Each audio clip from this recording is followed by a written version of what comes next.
Baada ya kufanya upembuzi wa kina, kiasi cha shilingi milioni 196.5 kilipendekezwa na kutolewa kwa vikundi 29 vya wanawake 19, vijana 8 na watu wenye ulemavu 2. Hii ni sawa na 61% ya bajeti yote iliyopangwa kwa mwaka wa fedha 2025-2026. Hatua hii inaonyesha dhamira njema ya halmashauri katika kuhakikisha fedha zinawafikia walengwa kwa wakati na kuzingatia matumizi sahihi ya rasilimali za umma. Vikundi hivi 29 vinajishughulisha na ufugaji wa mbuzi, kuku, nyuki, kilimo cha mpunga na bustani, biashara ya samaki na ujasiriamali kwa ujumla. Vikundi 12 vilivyokosa mkopo kwa awamu hii kutokana na sababu mbalimbali vitaendelea kujengewa uwezo na wataalamu wa ngazi ya kata ili waweze kukidhi vigezo na kuomba awamu nyingine. Kwa hiyo kama halmashauri tumetenga mikopo, tumetafuta vikundi, tumevijenga vizuri, vimepitia mchakato mzima na hatimaye leo vimeweza kupata mkopo.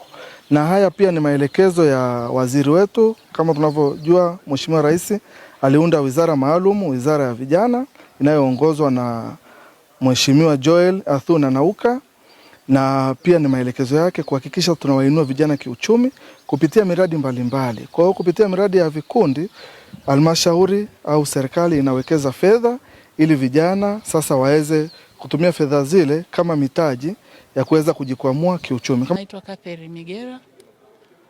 Huu ni mkopo wa kwanza kupata katika kikundi chetu, lakini napenda niwape wakina mama wote Tanzania nzima kushuhudia kwamba zile taarifa tulizokuwa tukipata kwamba mikopo hiyo na wenyewe hamwezi kupata, mara tutishio kwamba ukichukua hiyo mikopo ukishindwa tu kidogo unafungwa. Hapana. Hii mikopo ya Mama Samia mimi nimeona ni tofauti sana na mikopo ya mitaani, kwa sababu ya mikopo ya mitaani mingi na riba inasababisha wamama wengi wanakimbia familia, lakini huu mkopo wa Mama Samia unaukopa kwa mwaka mzima.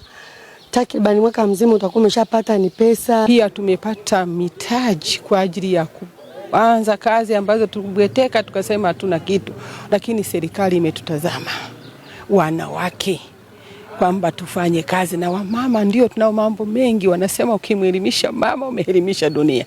Katika kauli ambazo zinasambaa mitaani kuweza kuwapotosha vijana kutokana na changamoto mbalimbali kwamba mikopo maybe inakuja kwa ajili ya makundi fulani hakuna, au katika mikopo fulani kwamba vikundi fulani vinapaswa kupewa mkopo mkubwa kuliko vingine. Hiyo yote ni upotoshaji. Kwa sababu gani? Vikundi vinalenga kila kijana ambaye anakidhi kigezo, kwa sababu mikopo inatolewa kwa vigezo na masharti. Bila vigezo huwezi kuqualify kuweza kupata nini hiyo mikopo. Sasa vijana wengi wanashindwa kutimiza masharti ambayo yamewekwa ili waweze kujipatia mkopo. Wengi wanakuwa wanashutumiwa na kuweza kupewa taarifa kwamba mikopo imelengwa katika makundi tofauti kwa makundi mengine. Kwa rai yangu kwa vijana, wajitokeze, wajaze fomu, wafuatilie, ofisi ziko wazi za halmashauri pamoja na viongozi wa kata, kama afisa maendeleo watawashauri vizuri na kuweza kufanikiwa kupata mikopo hii. Kwa sababu kwanza kabisa ni mikopo isiyo na riba.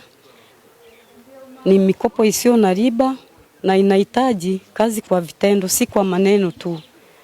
Na inatunufaisha kuinua mitaji katika biashara zetu, lakini pia zinatuinua kwa sababu na kutufanya sisi wakina mama tusibweteke. Ni washauri vijana wenzangu ambao wako majumbani na ambao wanapewa fikra kwamba huu mkopo unakuwa na masuala ya ujanja, watoke majumbani waje katika uongozi wa serikali, wakijaza nyaraka zao vizuri, mkopo uko wazi.